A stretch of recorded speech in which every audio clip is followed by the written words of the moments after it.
Kondapochamma reservoir 5 ఏళ్లలో విషాదాన్ని నింపాయి. పండుగ సెలవులే 5గురు పాలిట యమపాసమైంది. సంక్రాంతి సంబరంగా చేసుకుందామనుకున్న ఆ ఇంట్లో వారికి శోకమే మిగిలింది.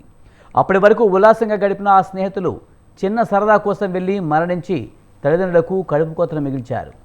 మృతదేహాల వద్ద ఆ తల్లిదండ్రులు ఆర్తనాదాలు మిన్నంటాయి. అందరిది కూలికిపోతే గానీ పూట గడవనే పరిస్థితే. పిల్లలు ఎదిగి ఉద్యోగాలు చేస్తే తమ జీవితం బాగుపడుతుందని తాహతకు మించి డబ్బులు ఖర్చు చేసి చదివించారు. అంతలోనే కనిపించిన లోకాలకు కుమారుడు వెళ్ళిపోవడం ఆ కుటుంబాల్లో తీరని లోటు మిగిల్చింది.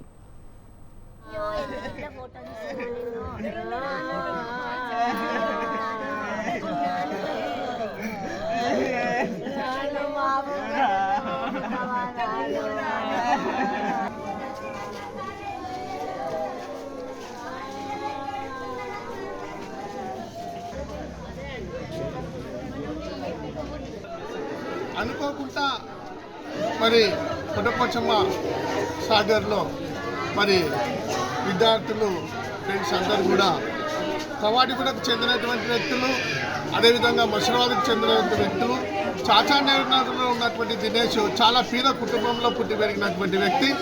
వాళ్ళ తండ్రి కిషన్ చాలా రకాలుగా చాలా కష్టపడి స్థాయికి తీసుకొచ్చినటువంటి వ్యక్తి కిషన్ గారు వాళ్ళ తండ్రి.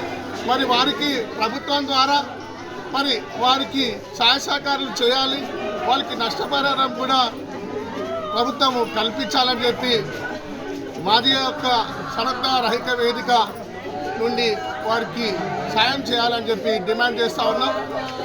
ఇలాంటి యువకులకు అది అనుకోకుండా సంఘటన జరిగినటువంటి విషయంలో చాలా బాధాకరమైనటువంటి విషయం.